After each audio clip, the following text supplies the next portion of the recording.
Peace and blessings, peace and blessings, peace and blessings. Rob YB Youngblood coming at you with session number 11 of the Confidence Builder series, which is a big part of the Collaboration Creates Currency movement, which will impact 100,000 lives in 2024. If you have been watching these series often, feel free to share this with your network, give us a like, drop a comment, and get ready for another awesome session. Over the last several days, we've been breaking down this phenomenal book called The Magic of Thinking Big by David Schwartz. We are still in chapter 2, which is focused heavily on a mind-deadening disease that we call, I think I might be muted here. Wait up. Okay, let's see if we can make that happen. Hopefully you all were able to hear me. If not, I'll have to start all over. But anyway, it's funny when you do some things live and you're getting things rolling, how you're going to get hit with technical challenges. So I'm going to go ahead and do that intro once again. Welcome to session number 11 of the Confidence Builder series. I am your host, Rob YB Youngblood, and I'm excited. Challenges are going to happen, challenges are going to occur, but when you have the right mindset, you don't look at the challenge, you look at the opportunity, right? There's a book that we'll be covering very, very soon called Think and Grow Rich by Napoleon Hill, where he talks about in every adversity, there is a seed of an equal or greater benefit. In every adversity, there's a seed of an equal or greater benefit. And one of my mentors and coaches, his name is Rocky Covington, he remixed that thing, and he says that in every adversity, there's a seed of an equal or greater benefit, but only for the mind that is positive.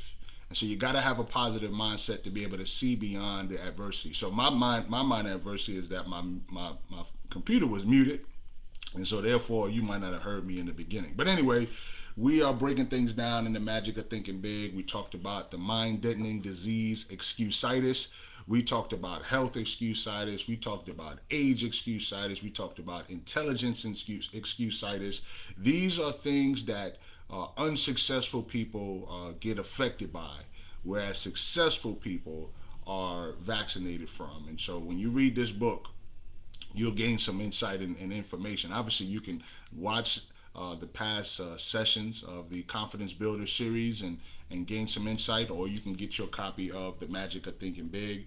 And I love to promote the Resist Booksellers, which is down in Petersburg, Virginia. A phenomenal bookstore where you can order your copy or go visit in person and tell them that you heard about us, heard about them at the Confidence Builder series with Rob YB Youngblood. Well, this is going to be brief once again. Every session so far has been very brief, about 10 minutes or less. So we're going to talk about how people often talk about attracting bad luck. All right, that's another part of excusitis. Recently, I heard a traffic engineer discuss highway safety. He pointed out that upwards of 40,000 persons are killed each year in so-called traffic accidents. The main point of his talk was that there is no such thing as a true accident. What we call an accident is the result of human or mechanical failure or a combination of both. What this traffic expert was saying substantiates what wise men throughout the ages have said. There is a cause for everything.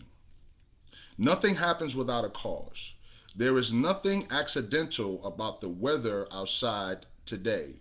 It is the result of specific causes.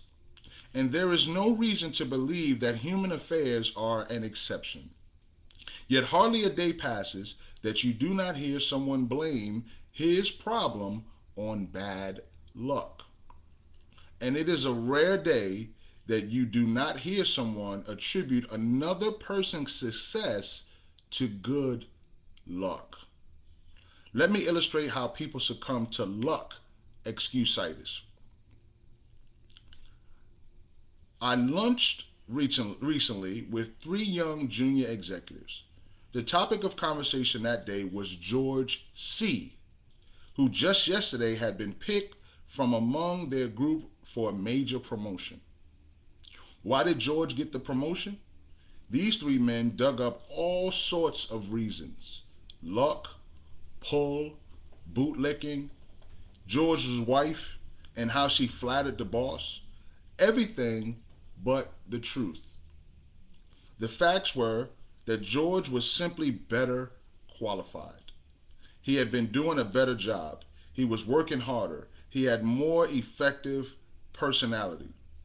I also knew that the senior officers in the company had spent much time considering which one of the four would be promoted.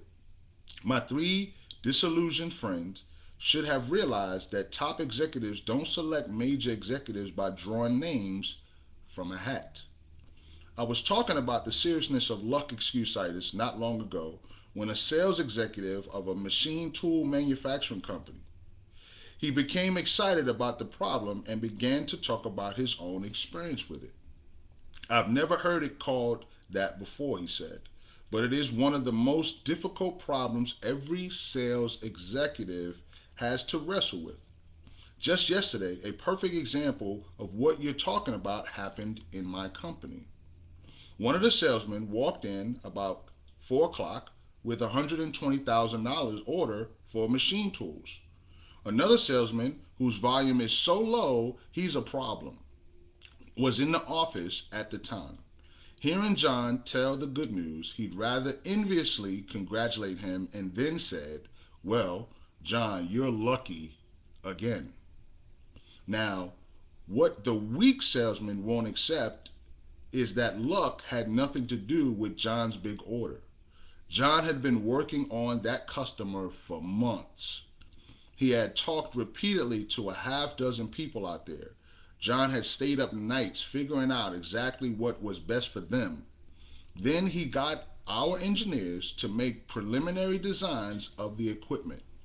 John wasn't lucky, unless you can call carefully planned work and patient executed plans luck. Understand this: there is no such thing as luck. There is no such thing as chance. Things happen for a reason. Every situation has a cause. And when we understand the cause, then we can understand the effect. Now, what has taken place 5 years ago, or what you did 5 years ago, is influencing where you are today. So if you want to change where you are in 5 years, begin to make a change in what you do today.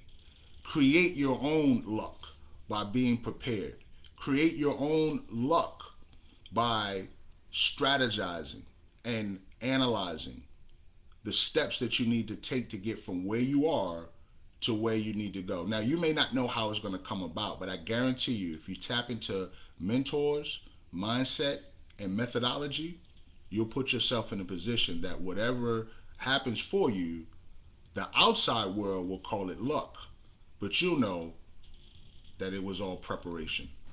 This is the wrap up for session number 11 of the Confidence Builder series. I'm excited about the growth of this movement, the Collaboration Creates Currency movement. If you want to learn more about the Collaboration Creates Currency movement, visit the website, thecollaborationcreatescurrencymovement.com.